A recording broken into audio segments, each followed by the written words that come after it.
ओम मुनित्रयं नमस्कृत्य सूक्तिः परिभाव्य च वैयाकरणसिद्धान्तकौमुदीयं विरच्यते। सर्वेभ्यः श्रोतृभ्यः नमः। अस्माभिः गतपाठे यद्यत् पठितं तद् एकवारं स्मरामः। वैयाकरणसिद्धान्तकौमुदी इत्याख्यस्य ग्रन्थस्य परिभाषाप्रकरणस्य अस्माभिः द्वितीयः पाठः पठितः। तस्मिन् पाठे वयं तत्र इको गुणवृद्धि इति सूत्रस्थं विचारं कृतवन्तः। तस्य उदाहरणानि दृष्टानि अस्माभिः। सार्वधातुकार्धधातुकयोः इत्यस्य सूत्रस्य उदाहरणं भवति इत्यादीनि। तत्र गुणः भवतु वृद्धिः भवतु इति गुणवृद्धिशब्दाभ्यां यत्र गुणवृद्धिः विधीयेते तत्र इकः इति षष्ठ्यन्तं पदम् उपतिष्ठते इति कृत्वा इगन्तस्य अङ्गस्य सार्वधातुकार्धधातुकयोः परतः गुणः भवति इति सूत्रार्थः अस्याः परिभाषायाः कारणात् निष्पन्नः भवति। कस्य च वर्णस्य स्थाने गुणः विधेयः इत्यपि स्पष्टता भवति। एवमेव मेद्यति इत्यस्य तत्र मिदेर्गुणः इति सूत्रस्य प्रवृत्या गुणविधानं दृष्टं। मृजेर्वृद्धिः इत्यत्र मार्ष्टि इत्यादीनि उदाहरणानि अस्माभिः ज्ञातानि। नाम तेषु उदाहरणेषु परिभाषायाः इको गुणवृद्धिः इति परिभाषायाः प्रवृत्तिः ज्ञाता। ततश्च अपरा परिभाषा पठिता अचश्च इति।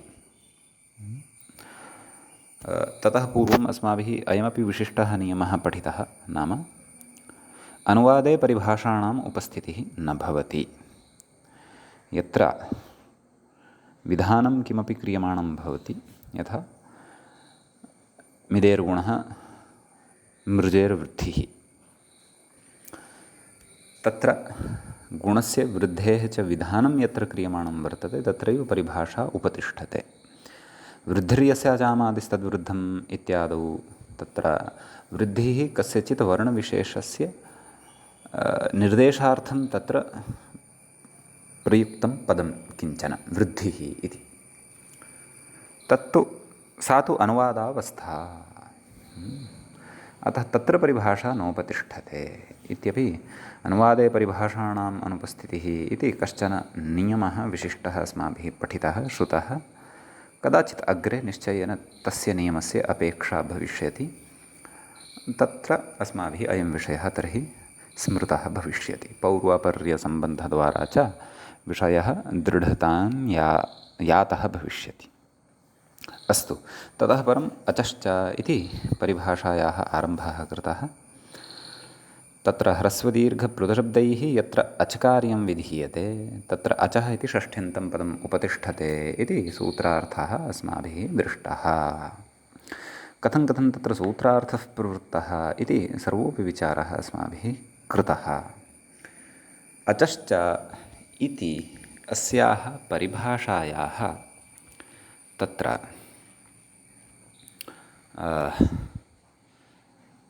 एकम् उदाहरणमपि अस्माभिः दृष्टं। तत्र ह्रस्वपक्षे उदाहरणम् अस्माभिः दृष्टं, यतः ह्रस्वदीर्घप्लुतशब्दैः यत्र अचकार्यं विधीयते अच विधीयते नाम अचकार्यं विधीयते इत्युक्तं खलु। अतः तत्र एवं रीत्या ह्रस्वशब्दम् आदाय यत्र अचकार्यं नाम ह्रस्वाख्यम् अचकार्यं यत्र विधीयते तत्र अचः नाम अचः स्थाने ह्रस्वः भवतु इति तत्र परिभाषायाः प्रवृत्तेः एकम् उदाहरणम् अस्माभिः दृष्टं, शीपम् इति। शीपम् इत्यत्र दीर्घ आकारान्तः शब्दः भवति शीपा। तत्र श्रियं पाति इति शीपा इति, यथा विश्वपा इति भवति। विश्वपा इति पुल्लिङ्गे, शीपा इति अत्र नपुंसकलिङ्गे शब्दः स्वीकृतः वर्तते। अतः तत्र प्रातिपदिकस्य नाम श्रीपा इति आकारान्तस्य प्रातिपदिकस्य ह्रस्वः भवति, श्रीप इति लभ्यते। तर्हि तत्र परिभाषायाः अपेक्षा का नाम परिभाषा आगत्य कथयति, तत्र यः अच् वर्तते तस्य अचः स्थाने एव ह्रस्वः भवतु। अतः श्रीपा इत्यत्र पकारोत्तरवर्ती यः आकारः अस्ति तस्य ह्रस्वः क्रियते। तत्रापि यद्यपि दीर्घस्वरद्वयं तस्मिन् वर्तते, श्री इति पा इति च, नाम श्री इत्यत्र ईकारः, पा इत्यत्र च आकारः, परन्तु तत्रापि अग्रे पठिष्यते परिभाषा अलोन्त्यस्य, तस्याः परिभाषायाः कारणात् अन्तिमः यः अत्र अस्ति अच् तस्य स्थाने एव ह्रस्वः भवति। आम्, अचः ह्रस्वः भवति नाम कस्यचित् स्वरस्य ह्रस्वः भवति इति तत्र नाम इति एषः विषयः अथवा इदं ज्ञानं तु अचश्च इति परिभाषाद्वारा अस्माकं कृते कार्यते इति नपुंसकलिङ्गस्य एकम् उदाहरणम् अस्माभिः दृष्टम्। एवमेव अत्र नपुंसकलिङ्गे एकम् उदाहरणं वयम् इतोपि द्रष्टुं शक्नुमः। प्रसिद्धम् उदाहरणं वर्तते। अतिरिकुलम् इति किञ्चन उदाहरणं, प्राचीनैः इदम् उदाहरणम् उदाहृतं वर्तते। तत्र अतिक्रान्तं रायं यत्कुलं तत्कुलम् अतिरिकुलं भवति। रायं नाम धनं, रै इति ऐ कारान्तः तत्र शब्दः भवति। तत्र अत्यादयः क्रान्ताद्यर्थे द्वितीयया इत्यनेन समासः भवति। अतिक्रान्तं रायमिति लौकिकविग्रहः, अलौकिकविग्रहः अति रै अम्। उक्तेन वार्तिकेन समासः, प्रातिपदिकसंज्ञा सुब्लुक्। व्याख्यायाम् इदम् उदाहरणं न दत्तमस्ति, परन्तु प्राचीनग्रन्थात् उद्धृत्य मया भवतां सरलतायै अथवा इतोपि तत्र विषयस्य दार्ढ्याय उदाहरणान्तरम् अत्र उच्यमानं वर्तते। प्रथमावृत्तिः ग्रन्थे अथवा काशिकावृत्तौ वा भवन्तः पश्यन्ति यदि, तर्हि तत्र एवं रीत्या इदम् उदाहरणं तत्र उदाहृतं दृश्यते। सरलम् अस्ति। आं, तर्हि अलौकिकविग्रहः कथम्? अति रै अम्। समासः प्रातिपदिकसंज्ञा सुब्लुक् अतिरै इति अवशिष्यते। यतः तत्र रायम् इति द्वितीयान्तः शब्दः खलु दृश्यते, तत्र मूलशब्दः ऐकारान्तः भवति, रै इति। तस्य रूपाणि अन्यानि कथं भवन्ति इति तु सर्वं वयं शब्दाधिकारे द्रक्ष्यामः। अतः अतिरै प्रयोगः कः साधनीयः अस्माभिः? अतिरिकुलं। तत्रापि अतिरि इति साधनीयं। तत्र कुलम् इति नपुंसकलिङ्गे वर्तते, तस्य नपुंसकलिङ्गस्य विशेषणपदं भवति अतिरि। तत्र ति इरि नाम तकारात् परः अपि ह्रस्वः इकारः वर्तते, रेफात् परः अपि ह्रस्वः एव इकारः वर्तते, अतः अतिरि इति सिद्ध्यति। एवं तर्हि अतिरि इत्यत्र स्थितिः का लब्धा अस्ति? अतिरै इति लब्धा वर्तते स्थितिः।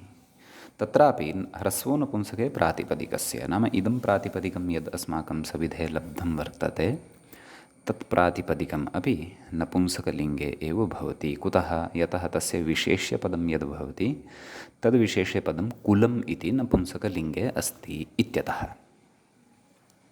एवं खलु? अतः तत्र ह्रस्वो नपुंसके प्रातिपदिकस्य इत्यनेन सूत्रेण अतिरै इति यत् प्रातिपदिकं वर्तते तस्य ह्रस्वः भवतु इति उच्यते।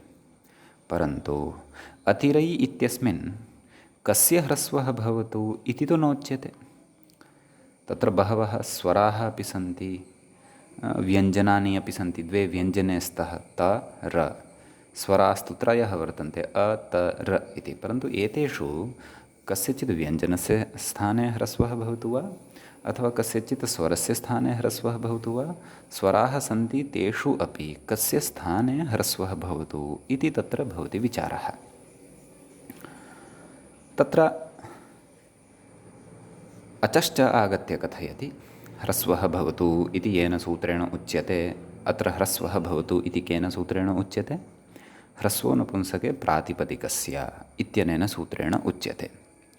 तर्हि ह्रस्वः भवतु इति यत्र उच्यमानं वर्तते तत्र अचः इति षष्ठ्यन्तं पदम् उपतिष्ठते। नाम अच् अर्थात् स्वरस्य कस्यचित् स्थाने ह्रस्वः भवतु इति षष्ठ्यन्तेन तत्र आगत्य व्यवस्था उच्यते। तर्हि तत्र अत्रापि तथैव अलोन्त्यस्य इति परिभाषया अन्त्यः यः अच् नाम स्वरः अस्ति तस्य स्वरस्य स्थाने एव अचश्च इति परिभाषायाः बलात् च ह्रस्वः भवति। अतः अतिरै इत्यत्र ऐ यः वर्तते तस्य ह्रस्वः भवति इ इति। अतः अतिरि इत्यस्मात् सु इति प्रत्ययः आयाति। तस्य सु इति प्रत्ययस्य तदेव नपुंसकत्वात् लुक् भवति। यथा दधि इत्यत्र लुक् भवति तद्वत् अतः अतिरि इति प्रयोगः सिद्धः भवति। अत्र तदेव नाम अतिरिति कुलम् इत्यस्य विशेषणपदम् अस्माभिः पठितम्।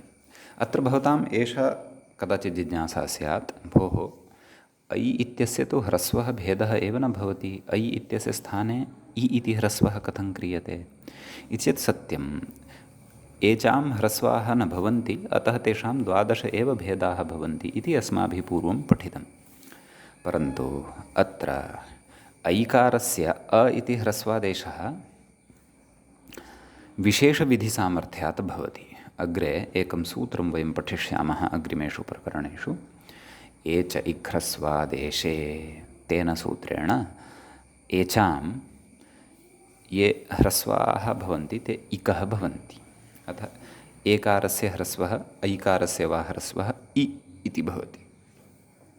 ओकारस्य ह्रस्वः अथवा औकारस्य वा ह्रस्वः उ इति भवति। एवं रीत्या अस्माभिः ज्ञातव्यं भवति।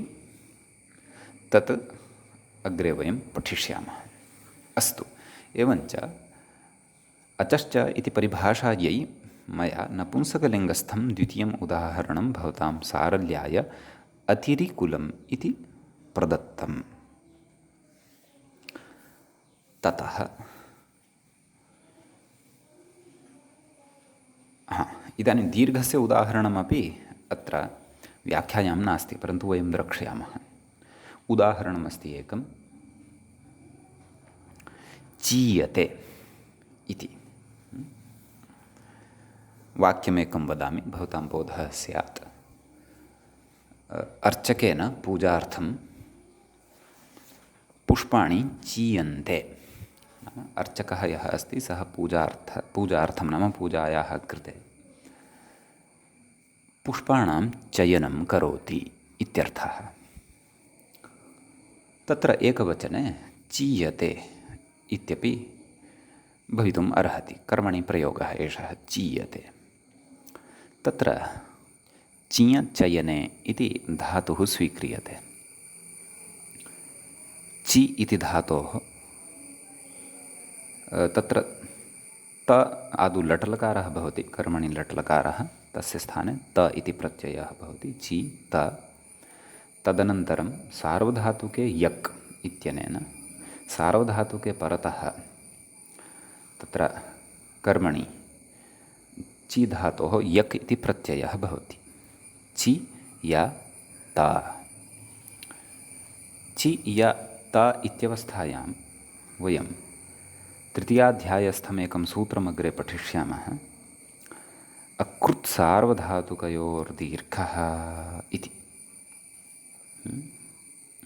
नाम अकृत् सार्वधातुकयोः परतः अजन्तस्य अङ्गस्य दीर्घः भवति इति तस्य अर्थः। तर्हि तत्र अजन्तस्य अङ्गस्य दीर्घः भवति इति अर्थः कुतः आगच्छति? एवं खलु इति चेत् अचः अचश्च इति परिभाषा तत्र गत्वा उपतिष्ठते। कुतः? यतः अकृतसार्वधातुकयोर्दीर्घः इत्यनेन सूत्रेण दीर्घः भवतु इति दीर्घः इति पदम् उच्चार्य दीर्घविधानं क्रियमाणं वर्तते।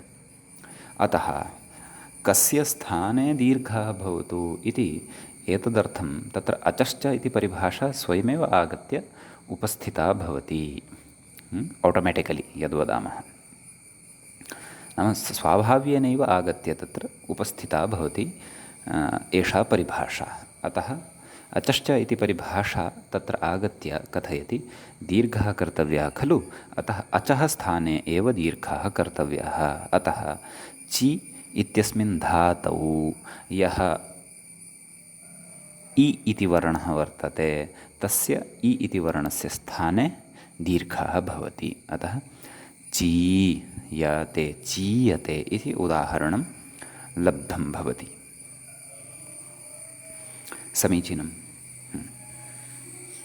इति दीर्घस्य उदाहरणम् अस्माभिः दृष्टम्। इदानीं प्लुतस्य उदाहरणं पश्यामः। तत्र उदाहरणं यथा प्रसिद्धम् उदाहरणमस्ति, कौमुद्याम् उदाह्रियते। एहि कृष्ण अत्र गौश्चरति। तत्र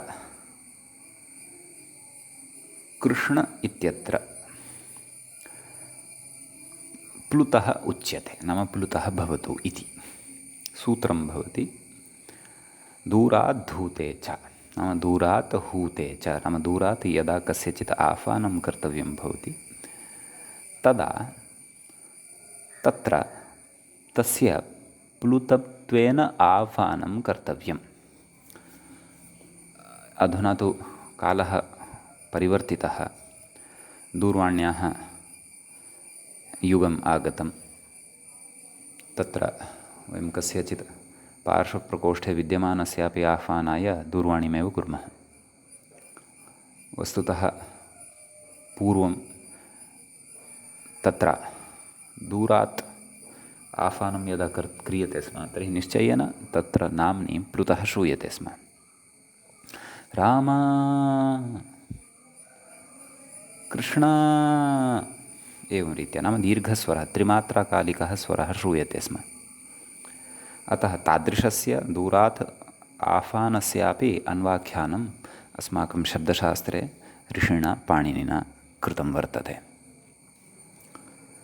अतः अत्र नाम एहि कृष्ण अत्र गौश्चरति इति वाक्ये अपि प्लुतः भवतु इत्युच्यते। दूरात् धूते च इत्यत्र वाक्यस्य टेः प्लुत उदात्तः इति अधिकारसूत्रस्य अनुवर्तनम् आगच्छति। तेन उच्यते वाक्यस्य टेः टी भागः कः भवति अग्रे ज्ञास्यते, टी संज्ञा कस्य भवति इति अग्रे ज्ञास्यते।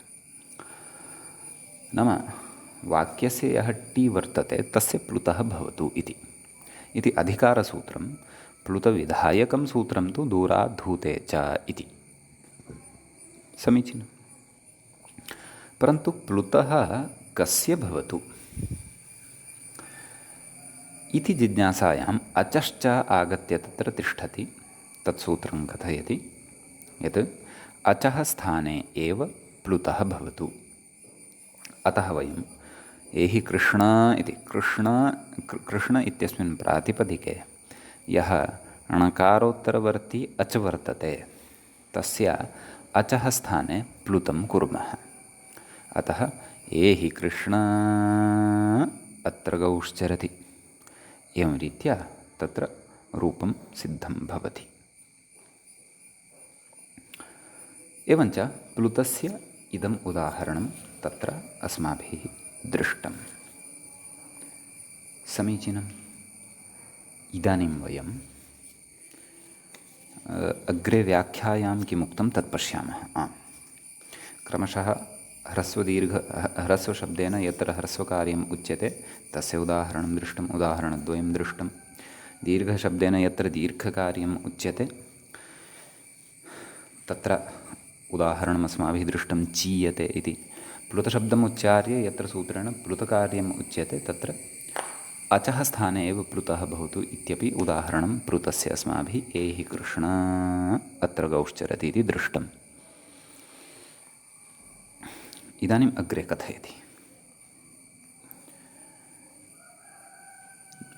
व्याख्यानं पश्यन्तु। नेह सुपाद ब्राह्मणकुलम् इति।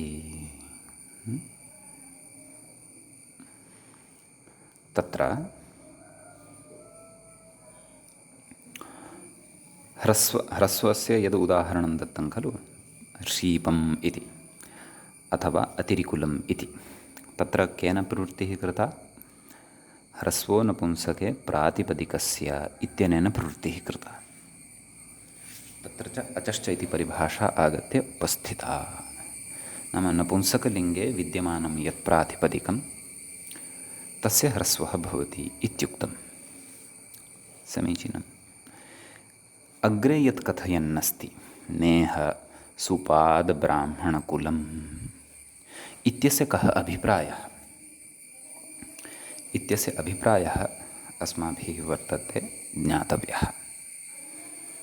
वस्तुतः क्वचित् इदम् उदाहरणं सुवाग् ब्राह्मणकुलम् एवं रीत्या श्रूयते। भवन्तः अधः तत्त्वबोधिनीं पश्यन्तु। यदि भवतां हस्ते तत्त्वबोधिनी व्याख्यानम् अस्ति, स्थूलाक्षरैः लिखितम् अस्ति खलु, षष्ठ्यन्तं पदमिति। ततः अग्रे तृतीयां पङ्क्तिं पश्यन्तु। नेह सुवाग् ब्राह्मणकुलम्।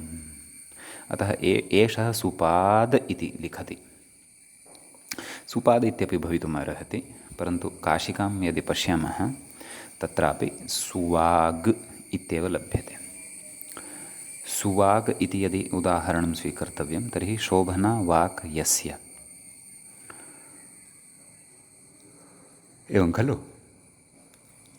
यस्य ब्राह्मणकुलस्य तद् ब्राह्मणकुलं सुवाग् ब्राह्मणकुलं। वस्तुतः सुवाक् इति भवति, जष्ट्वेन गकारः तत्र आगच्छति, सुवाग् इति रूपं सिद्धं भवति। तर्हि वाक् नाम वाच इति चकारान्तं शब्दमपि आदाय अत्र समासस्य निर्माणं कुर्मः। क्व? सुवाग् इति। तर्हि तत्र बहुव्रीहिः समासः आश्रीयते। कथं बहुव्रीहिः? तदेव शोभना वाक् यस्य ब्राह्मणकुलस्य तत् ब्राह्मणकुलं सुवाग् ब्राह्मणकुलं भवति, अथवा सुवाक् ब्राह्मणकुलं भवति इति वाक्पक्षे उदाहरणम्। अत्र एतेन केन? बालमनोरमाकारेण तु सुवाग् इति न लिखितं, सुपाद् इति लिखितं। तस्यापि एवं किं विग्रहः भवितुम् अर्हति। शोभनौ पादौ अथवा शोभनाः पादाः यस्य ब्राह्मणकुलस्य तत् ब्राह्मणकुलं सुपाद् ब्राह्मणकुलं भवति। तत्र पादस्य लोपः भवति। पादस्य लोपः नाम पादशब्दे अन्त्यः यः अकारः अस्ति तस्य लोपः भवति, सुपाद् इति अवशिष्यते। तद् वयम् अग्रे समासप्रपञ्चे पठिष्यामः। सद्यः अत्र भवन्तः सुपाद् इति वा सुवाग् इति वा इत्यनयोः रूपसिद्धौ तत्र महत् अवधानं दातव्यम् इति नास्ति। अग्रे गच्छता कालेन समासादिप्रकरणेषु पूर्णतया स्पष्टता अत्र भविष्यति। अत्र विचारः कः? नेह इति किमर्थं कथयन्नस्ति? नाम ह्रस्वो नपुंसके प्रातिपदिकस्य इत्यनेन सुपाद् ब्राह्मणकुलम् इत्यत्र ब्राह्मणकुलम् इत्यस्य यद् विशेषणम् अस्ति सुपाद् इति, तत्र विद्यमानस्य आकारस्य लोपः न भवति इति ज्ञायते। तत्र विद्यमानस्य आकारस्य लोपः न भवति, क्षन्तव्य, आकारस्य ह्रस्वः न भवति। यदि ह्रस्वः तस्य स्यात् तर्हि सुपद् ब्राह्मणकुलम् इति स्यात्, अनिष्टः प्रयोगः स्यात्, अथवा सुवग् ब्राह्मणकुलम् इति स्यात्। परन्तु प्रयोगः कः अपेक्षितः? सुपाद् इत्येव प्रयोगः अपेक्षितः। प्राप्तिः कथं शङ्क्यते इति चेत् ह्रस्वो नपुंसके प्रातिपदिकस्य इत्युच्यते। सुपाद् इति नपुंसकलिङ्गे विद्यमानं प्रातिपदिकं तस्य पदमपि सुपाद इत्येव भवति। कुतः? यतः सुप्रत्ययः आयाति तस्य लोपः भवति इत्यर्थः। समीचीनम्। अतः तत्र सुपाद इत्यत्र यः दीर्घः आकारः अस्ति खलु, तस्य आकारस्य ह्रस्वं कुर्मः इति चेत् न तथा।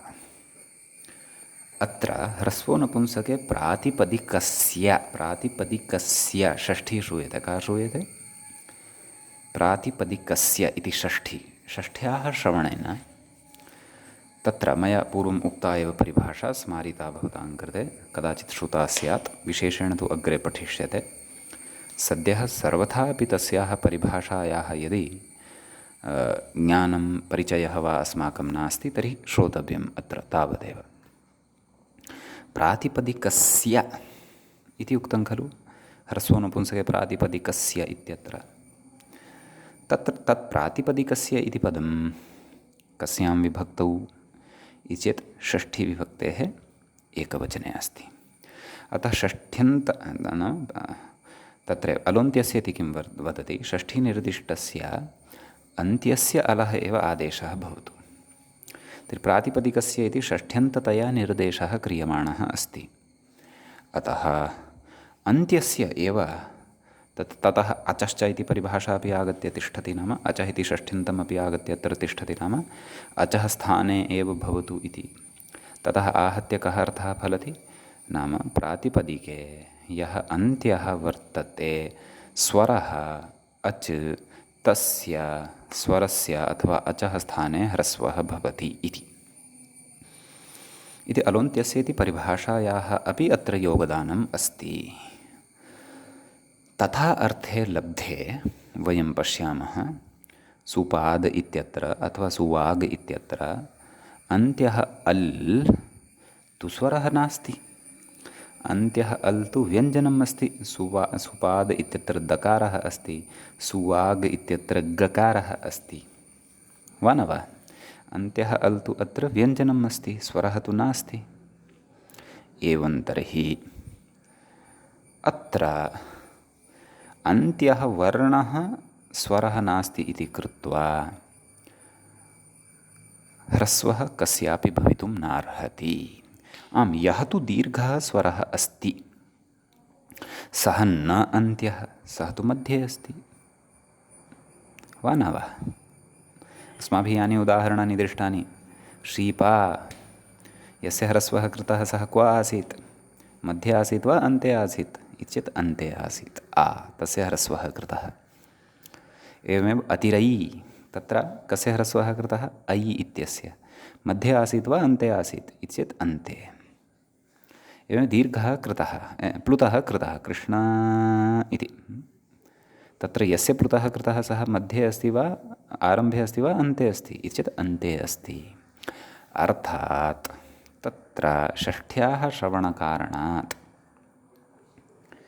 तत्र अन्त्यस्य एव अचः अथवा स्वरस्य ह्रस्वः वा दीर्घः वा प्लुतः भवति इति। पश्यन्तु, अत्र ह्रस्वो नपुंसकस्य इति उच्यते खलु, एवं खलु? अतः तत्र षष्ठीश्रवणात् तत्र ह्रस्वो नपुंसके प्रातिपदिकस्य इति श्रूयते षष्ठी। अतः षष्ठीश्रवणात् अन्त्यस्य एव अचः भवति। अतः सुपाद इत्यत्र अन्त्ये स्वरः एव नास्ति, तर्हि ह्रस्वः अपि अत्र न भवति।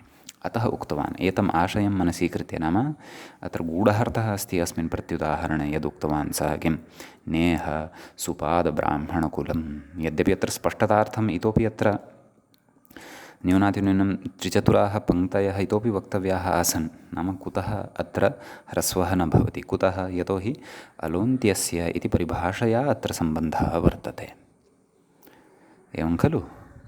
परन्तु गौरवभीत्या कदाचित् अत्र नोक्तवान् स्यात्, परन्तु स्पष्टतार्थम् उक्तवान्। तर्हि तत्र किमपि द्वित्राणि द्वित्राः पङ्क्तयः किञ्चित् सारल्यदृष्ट्या वा वक्तव्याः, परन्तु अतः एव व्याख्यानां पठनायापि कस्यचित् सहायकस्य आचार्यस्य वा अथवा शास्त्रे कृतश्रमस्य वा अपेक्षा भवति, यः अस्माकं कृते व्याख्यायाः स्वारस्यस्य बोधं कारयेत्। तेन अस्माकम् इतोपि लाभः भवति। अतः अयम् अभिप्रायः अत्र वर्तते। अस्य अभिप्रायस्य अवगमनाय तदेव भवन्तः अलोन्त्यस्य इति परिभाषां यदा पठिष्यन्ति तदा पुनः एतदागत्य पश्यन्ति, यदि सुपाद्ब्राह्मणकुलं तत्र कः विचारः विचारितः आसीत् इति, तदा भवताम् इतोपि अधिका स्पष्टता भवति। येषां तु सामान्यः परिचयः अलोन्त्यस्य इति परिभाषायाः अस्ति, अस्मिन्नेव प्रकरणे पठिष्यते अस्माभिः अलोन्त्यस्य इति परिभाषा, तेषां तु अयं विचारः पूर्णतया स्पष्टः स्यात्।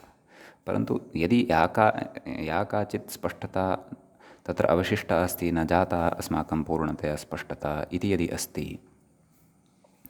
तर्हि तु अस्माभिः तत्र अधुनैव गत्वा अलोन्त्यस्य इति अस्मिन्नेव प्रकरणे वर्तते, तत्र गत्वा पादटिप्पणी वा अङ्कन्या लेखनीया, यत् तत्र अचश्च इति सूत्रस्य अन्तिमा पङ्क्तिः या व्याख्यायाः, सा पङ्क्तिः अस्माभिः पुनः गत्वा पठनीया अलोन्त्यस्य इति सूत्रपठनानन्तरं। तदा अत्रत्यं सर्वमपि कान्सेप्ट् बुद्धिगतं भवति। अस्तु, यद्यपि मया उक्तमेव, मया तादृशः अंशः अत्र न त्यक्तः यः न उक्तः स्यात् इति प्रयासः मया कृतः, तथापि अधिकस्पष्टतायै भवन्तः अलोन्त्यस्य इति परिभाषां पठित्वा पुनः अत्र आगत्य पठितुं शक्नुवन्ति। भवतु इति एतावान् विशेषः अचश्च इति सूत्रगतः भवति। इदानीं वयम् अग्रिमं सूत्रं प्रविशामः। अग्रिमं सूत्रं भवति एवम्: आद्यन्तौ टकितौ इति। परिभाषासूत्रम् इदं सूत्रपरिभाषा एव भवति, नाम सूत्रकारेण उक्ता या परिभाषा तादृशी एषा परिभाषा भवति। सूत्रे पदपरिचयः कर्तव्यः। सूत्रे द्वे पदे स्तः आद्यन्तौ इति। प्रथमाविभक्तेः द्विवचनं भवति। टकितौ इत्यपि प्रथमाविभक्तेः द्विवचनं भवति। समीचीनं। तत्र विग्रहः द्रष्टव्यः। उभयत्र समासः वर्तते। आद्यन्तौ इत्यत्रापि समासः वर्तते, टकितौ इत्यत्रापि समासः वर्तते। तत्र व्याख्याता स्वयमेव अस्मान् विग्रहप्रकारं बोधयन् अस्ति। पश्यन्तु किं कथयति: आदिश्च अन्तश्च आद्यन्तौ इति। समीचीनं। कः समासः? इतरेतरयोगद्वन्द्वसमासः वर्तते। आदिश्च अन्तश्च, आदि अन्त यणसन्धिः भवति, आद्यन्त एतस्मात् औ इति प्रत्ययः भवति, आद्यन्तौ इति रूपं सिद्ध्यति। ततः टश्च कच टकौ, कस्य अयं विग्रहः? टकितौ इत्यस्य विग्रहः अयं। टश्च कच टकौ, तत्र कथयति टकारात् अकारः उच्चारणार्थः। पश्यन्तु, सूत्रकारेण उच्चारणसौकर्यार्थम् एकत्र अकारः उच्चारणार्थः पठितः। क्व? ट इत्यत्र। टश्च कच टकौ। यद्यपि ककारात् परः अपि अकारः उच्चारणसौकर्यार्थं पठ्यते स्म तदापि टकौ इति रूपं तु भवितुम् अर्हति स्म। यथा रामश्च कृष्णश्च रामकृष्णौ, कृष्ण इति अकारान्तः शब्दः। एवमेव अत्रापि टश्च कच इति उभयमपि मेलयित्वा टकौ इति यद्यपि नाम ककारः इत्यत्र यदि उच्चारणार्थः न स्वीक्रियते तदापि टकौ इति भवितुम् अर्हति, परन्तु टकौ इति तु भवितुम् अर्हति सत्यं, टकितौ इति न भवितुम् अर्हति। कुतः न भवितुम् अर्हति? एतदर्थम् अग्रे पश्यन्तु, शृण्वन्तु विग्रहम्। टकौ इतौ ययोः तौ टकितौ। समीचीनं। टकौ इत्यस्य कः अर्थः? टवर्गप्रथमः कवर्गप्रथमश्च ककारः, टवर्गप्रथमः टकारः कवर्गप्रथमश्च ककारः। तौ इतौ नाम टकौ इतौ ययोः तौ टकितौ भवतः इति खलु उच्यते। तर्हि तत्र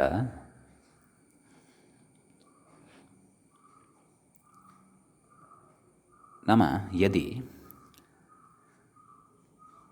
तत्र टश्च कच इत्येवं रीत्या टकारात् परं यः अकारः उच्चारणार्थः यथा स्वीकृतः तद्वत् ककारात् परः अपि अकारः उच्चारणार्थः यदि स्वीक्रियेत तर्हि टश्च कश्च एवं विग्रहः कर्तव्यः।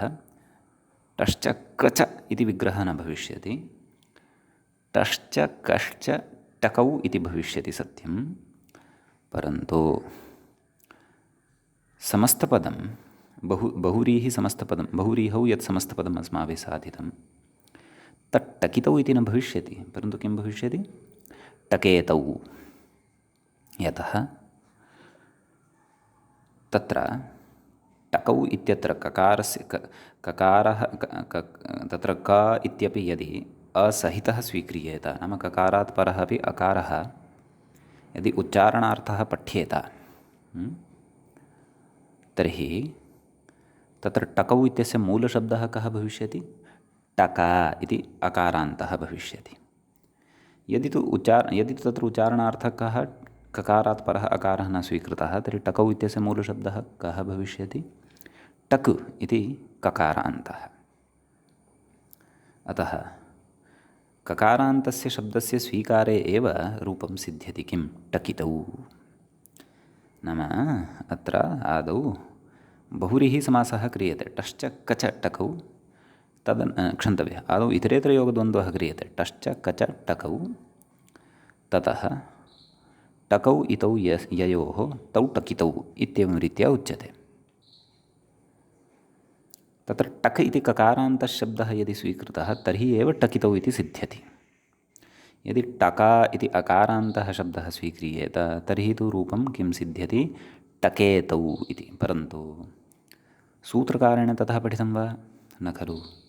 सूत्रकारेण किं पठितं? टकितौ। आद्यन्तौ टकितौ एवं रीत्या सूत्रकारेण पाठः कृतः अस्ति, न तु आद्यन्तौ टकेतौ इति सूत्रकारेण पाठः कृतः अस्ति। समीचीनं। तर्हि भवन्तः अत्र कथयेयुः, भोः एकत्र अकारः उच्चारणार्थः स्वीकृतः, अपरत्र उच्चारणार्थः न स्वीकृतः इति कुतः इति चेत् अत्र आदौ तु इदमेव उत्तरं यत् उच्चारणसौकर्यार्थं। यदि ट्र इत्यत्रापि टकारात् परः अकारम् उच्चारणार्थं न स्वीकुर्यात् तर्हि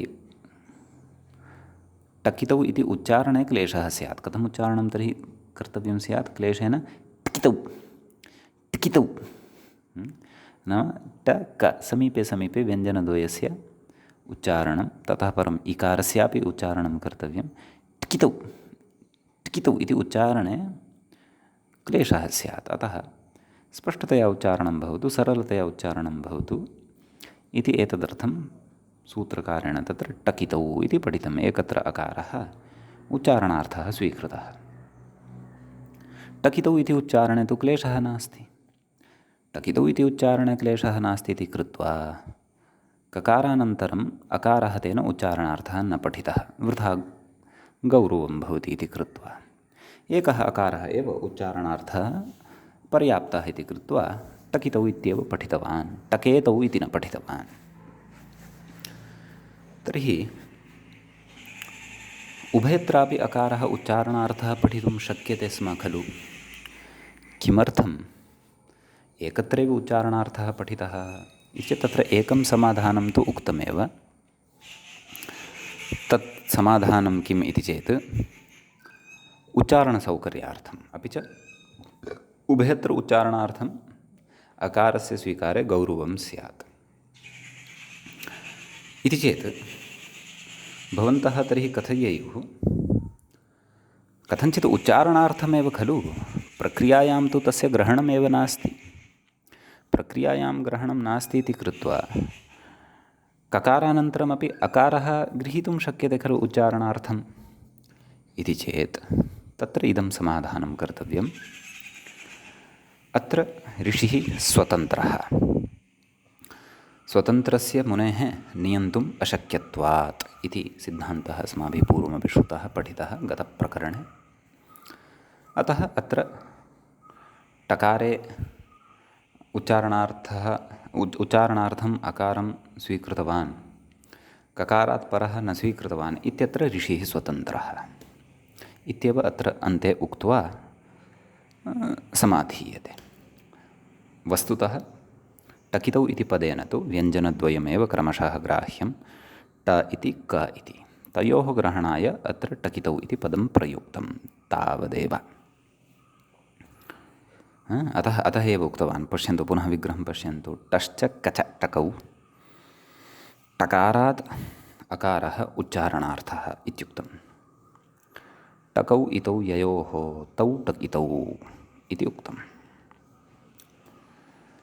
अत्र इतरेतरयोगद्वन्द्वगर्भबहुव्रीहिसमासः भवति। नाम आहत्य टकितौ इत्यत्र नाम बहुव्रीहिसमासः वर्तते, परन्तु बहुव्रीहेः अपि अन्तः गर्भे अत्र टश्च कच इति इतरेतरयोगद्वन्द्वः आदौ क्रियते। अतः उच्यते इतरेतरयोगद्वन्द्वबहुव्रीहिः समासः अत्र वर्तते इति।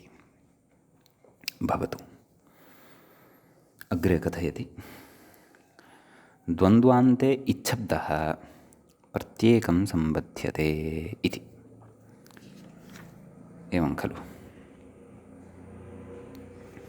तत्र टकौ इति द्वन्द्वः खलु, तस्य अन्ते टकितौ इत्यत्र तस्य अन्ते इति इति शब्दः श्रूयते खलु। अतः एकः न्यायः पूर्वमपि उक्तः आसीत्, भवन्तः तत् श्रुत्वा कदाचित् स्मरेयुः, द्वन्द्वादौ द्वन्द्वमध्ये द्वन्द्वान्ते च श्रूयमाणं पदं प्रत्येकम् अभिसम्बध्यते इति। अतः अत्र द्वन्द्वस्य अन्ते इत् इति पदं यद्वर्तते तस्य सम्बन्धः ट इत्यनेन सह अपि अस्ति, क इत्यनेन सह अपि अस्ति। अतः टकितौ इति तत्र उदाहरणं सिद्धं भवति। नाम तत्र टित् कित् इति अर्थद्वयम् अस्माकं पुरतः लब्धं भवति। अतः कः अर्थः ज्ञातव्यः इति चेत् अग्रे कथयति व्याख्याता, टित् कितौ आद्यन्तावयवौ स्तः इति।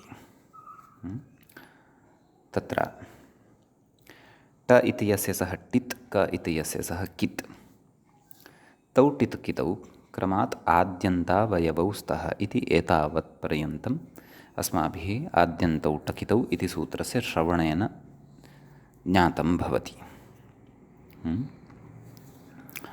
अग्रे कथयति, पश्यन्तु, कस्य इति आकाङ्क्षायां यस्य तौ विहितौ तयोः इति अर्थात् लभ्यते इति। नाम कस्य इति आकाङ्क्षायां, नाम कस्य प्राक्तनपङ्क्तौ किमुक्तं, टित् कितौ आद्यन्तावयवौ स्तः, अर्थात् टित् यः अस्ति सः आद्यवयवः भवति, कित् इति च यः वर्तते सः अन्तावयवः भवति इति खलु उच्यते। अतः कस्य इति आकाङ्क्षायां यस्य तौ विहितौ,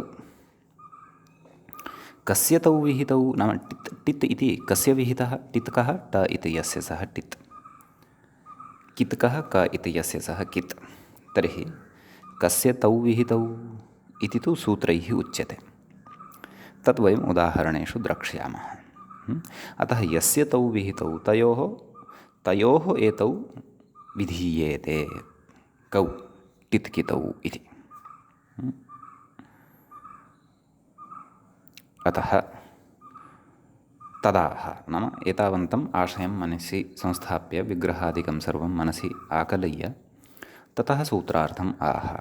किमाह पश्यन्तु। टित्कितावित्यादिना मूले पश्यन्तु। टित्कितौ यस्य उक्तौ तस्य क्रमात् आद्यन्तावयवौ स्तः इति। नाम टित् इति यः टित् भवति सः यस्य कृते उक्तः तस्य आद्यवयवः भवति। कित् इति यस्य कृते उक्तः सः तस्य अन्तावयवः भवति इति सूत्रार्थः भवति। तस्य च समन्वयनं वयम् उदाहरणे करिष्यामः। समीचीनम्। अग्रे कथयति क्रमादिति तत्र सूत्रार्थकरणे उक्तं खलु क्रमात् इति। क्रमात् इति अर्थः कुतः लब्धः? सूत्रे तु नास्ति क्रमात् इति शब्दः। अथवा तत्र प्रथमाध्याये 46 सूत्रमिदं भवति। तस्मात् सूत्रात् पूर्वं यानि सूत्राणि वर्तन्ते तेभ्यः सूत्रेभ्यः अपि क्रमात् इति न लभ्यते। अतः क्रमात् इति कथम् अर्थः लब्धः तदर्थं कथयति व्याख्यायां पश्यन्तु। क्रमादिति यथासङ्ख्यसूत्रलभ्यं नाम यथासङ्ख्यमनुदेशः समानाम् इति सूत्रद्वारा तल्लभ्यते। तस्य चर्चा किञ्चित् अस्माभिः पूर्वमपि कृता वर्तते व्याख्यायामेव क्वचित्। अग्रे तु यवलपरे यवला वा इति वार्तिकं सन्धिप्रकरणे यत्र पठिष्यते तस्मिन् प्रकरणे इदं भविष्यति। एतत् तत्र पठिष्यते। किं यथासङ्ख्यमनुदेशः समानां नाम समसम्बन्धिविधिः यथासङ्ख्यं बोध्यः इति तत्र पठिष्यते। नाम तत्र आदि इत्यस्य सम्बन्धः टित् इत्यनेन सह भवति। अन्त इत्यस्य शब्दः कित् इत्यनेन, अन्त इत्यस्य सम्बन्धः कित् इत्यनेन सह भवति। कुतः? यतः ययोः सम्बन्धः तत्र वक्तव्यः तौ द्वौ एव स्तः। यैः सह सम्बन्धः वक्तव्यः तौ अपि द्वौ एव स्तः। आद्यन्तौ एतौ द्वौ स्तः, टकितौ इत्यपि द्वौ स्तः। अतः यथासङ्ख्यम् अत्र वर्तते। अतः एवं रीत्या यत्र स्थानिनः अथवा आदेशाः अथवा तत्र विधेयाः वा निमित्तवर्णाः नैमित्तिकवर्णाः वा समानसङ्ख्यायां यत्र भवन्ति तत्र यथासङ्ख्यनियमः तत्र उच्यते। सङ्ख्याक्रमम् अनतिक्रम्य यथासङ्ख्यम् इति उच्यते। नाम प्रथमस्य प्रथमेन सह एव सम्बन्धः भवति, द्वितीयस्य द्वितीयेन सह एव सम्बन्धः भवति। एवमेव आद्यन्तौ इत्यत्र प्रथमः वर्तते यः आदिः, तस्य टकितौ इत्यत्र प्रथमेन टित् इत्यनेन सह एव सम्बन्धः भवति। अतः टित् यः भवति सः यस्य उक्तः तस्य आद्यवयवः भवति। एवमेव द्वितीयः यः अस्ति अन्त इति, तस्य सम्बन्धः कित् इत्यनेन सह एव भवति। अतः तत्र कित् यस्य उक्तः भवति तस्य अन्तावयवः भवति इति तत्र यथासङ्ख्यनियमस्य अर्थः ज्ञातव्यः। तत् यथासङ्ख्यमनुदेशसमानाम् इत्यपि एका परिभाषा भवति। तेन सूत्रेण एव क्रमात् इति अर्थः लभ्यते। यथासङ्ख्यनियमः तत्र अनेकस्मिन् स्थले शास्त्रे अग्रे चर्चयिष्यते। भवतां स्पष्टता तत्र तत्र इतोपि अधिकतया भविष्यति। तदेव अग्रे सरलीकृत्य कथयन् अस्ति। नाम क्रमात् इति यः अर्थः यथासङ्ख्यसूत्रद्वारा लब्धः, ततः अयम् अर्थः लभ्यते। नाम टित् आद्यवयवः, नाम आदिः अवयवः भवति। कित् तु अन्तावयवः भवति। कस्य भवति इति चेत् यस्य उक्तः तस्य भवति इति। समीचीनम्। इदानीम् एतावत्पर्यन्तं वयं सूत्रस्य अर्थं केवलं ज्ञातवन्तः स्मः। तत्र एतेषां सूत्राणां तत्र अग्रिमाः तत्र त्रिचतुराः पङ्क्तीः पठित्वा उदाहरणेषु प्रवृत्तिं कुर्मः। नाम इतोपि सिद्धान्तपराः त्रिचतुराः पङ्क्तयः अग्रे वर्तन्ते व्याख्यायां। ताः पङ्क्तीः पठित्वा, नाम इतः आरभ्य, कुतः आरभ्य पश्यन्तु, अग्रे पठन्नस्मि अहम्। एकवारं पङ्क्तौ दृष्टिपातं कुर्वन्तु। न चैवं सति मिलितयोरेकत्र अन्वयाभावात् कथमिह द्वन्द्व इति वाच्यं। प्रथमतः समुदायरूपेण परस्परं युगलयोः अन्वयबोधमादाय द्वन्द्वप्रवृत्तौ सत्यां यथासङ्ख्यसूत्रपर्यालोचनया। तत्र पुनः प्रत्येकान्वयोपपत्तेः एचोऽयवायावः इत्यादौ अप्येषैव गतिः लोके त्वेवं जातीयकप्रयोगः असाधुरेविति भाष्यादिषु स्पष्टम्। अत्रैव सूत्रोपन्यासो वक्तव्यः इति। एतावत्पर्यन्तं वयं तत्र इमाः पङ्क्तयः सिद्धान्तपराः पङ्क्तयः याः सन्ति, एताः पङ्क्तीः पठिष्यामः। ततः परं वयं तत्र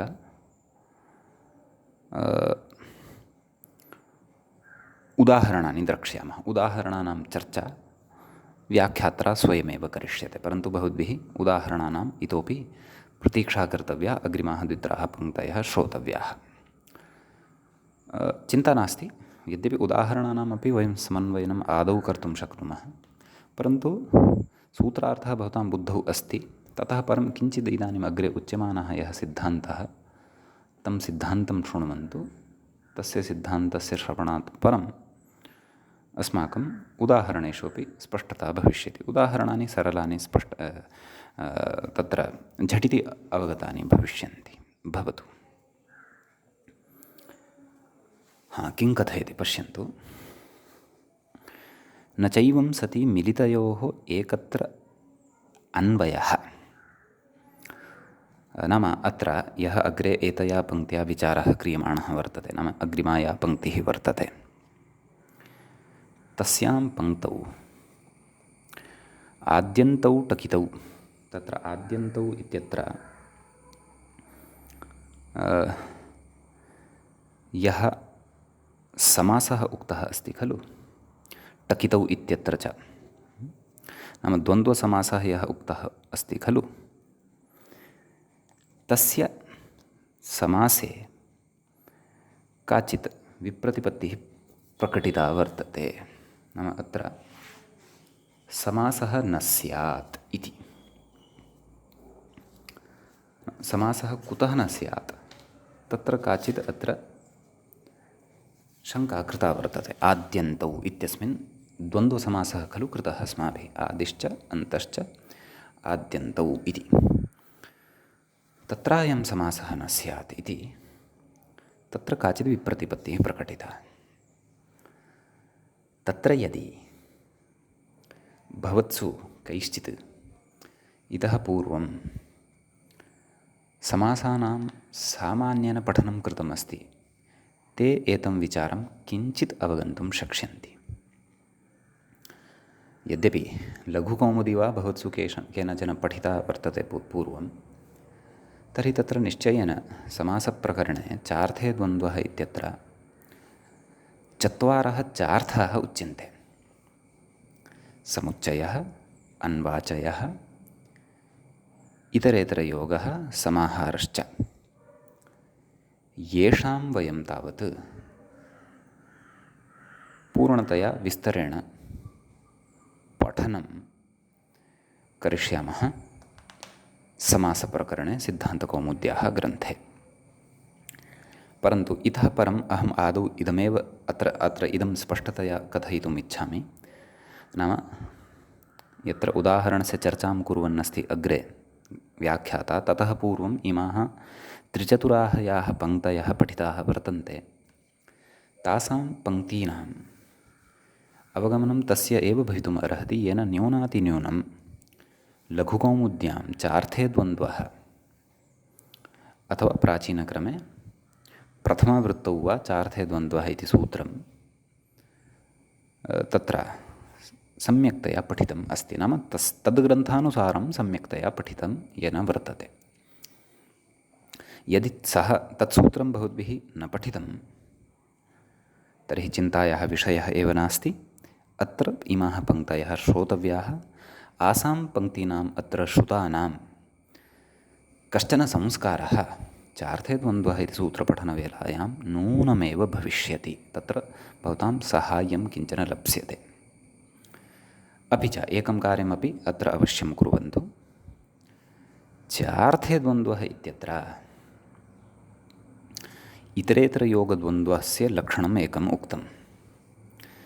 मिलितानाम् एकस्मिन् अन्वयः इति इतरेतरयोगः इति। तत्र यदि द्वितीयः भागः भवतां सविधे सिद्धान्तकौमुद्याः अस्ति अथवा समासप्रकरणम् अस्ति, तर्हि यदि नास्ति तर्हि भवन्तः नोट्स् अपि कर्तुं शक्नुवन्ति। तत्र चार्थे द्वन्द्वः इत्यत्र लिखन्तु यत् मया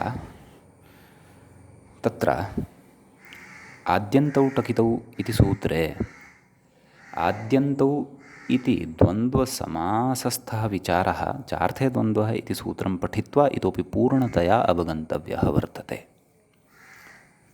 इत्येवं रीत्या यदि भवन्तः तत्र गत्वा अधुनैव विलिख्य आगच्छन्ति तर्हि अत्र उक्ते विचारे नूनमेव पूर्णतया स्पष्टता भवतां भविष्यति। अधुना तु केवलं श्रोतव्यं यैः पूर्वं चार्थे द्वन्द्वः इति सूत्रं न पठितम् अस्ति। यैस्तु पठितम् अस्ति ते तु अत्रत्यं विचारं निश्चयेन अवगन्तुं शक्नुवन्ति, सन्देहः नास्ति। अस्तु, किं कथयति पश्यन्तु।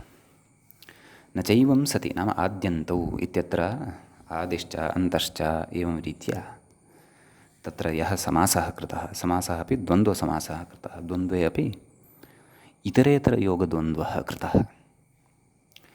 मिलितयोः एकत्र अन्वयाभावात् इतरेतरयोगद्वन्द्वस्य किं लक्षणं? तत्र मिलितानां परस्परम् एकत्र इव अन्वयः, एवं खलु? यः भवति सः इतरेतरयोगद्वन्द्वः इति भवति। यथा धवखदिरौ छिन्धी, धवः कश्चन वृक्षविशेषः, खदिरः इत्यपि कश्चन वृक्षविशेषः। तौ वृक्षौ धवखदिरौ इति एतौ वृक्षौ छिन्धि, नाम अनयोः छेदनं कुरु, कर्तनं कुरु इति तत्र अर्थः भवति। तर्हि तत्र धवः यः वर्तते, खदिरश्च यः वर्तते इति एतयोः द्वयोः अपि मिलितयोः छिन्धि इति एकत्र क्रियायाम् एव अन्वयः भवति, एकत्र एव एतेषां सम्बन्धः भवति इति। तादृशः सम्बन्धः तु अत्र नास्ति दृश्यमानः क्व आद्यन्तौ इत्यत्र। स च सम्बन्धः कथं न दृश्यमानः अस्ति। अपि च मिलितानाम् एकत्र अन्वयः इति इतरेतरयोगद्वन्द्वस्य यल्लक्षणम् उक्तं तद् अत्र कुतः नान्तर्भवति इत्येतस्मिन् विषये वयम् अग्रिमपाठे पठिष्यामः। अस्मिन् पाठे तु अस्माभिः अस्य सूत्रस्य सूत्रार्थः यः पठितः, अपि च पङ्क्तेः यः नाम प्रौढविषयस्य या पङ्क्तिः अस्माभिः आरब्धा तत्र यः ईषदिव पूर्वपक्षस्य आरम्भः यः कृतः अस्ति तावाञ्च विषयः यः पठितः सः विषयः अस्माभिः बुद्धौ स्थापनीयः। अत्रैव मङ्गलं क्रियते। मुनित्रयं नमस्कृत्य तदुक्तिः परिभाव्य च वैयाकरणसिद्धान्तकौमुदीयं विरच्यते। सर्वेभ्यः श्रोतृभ्यः नमः।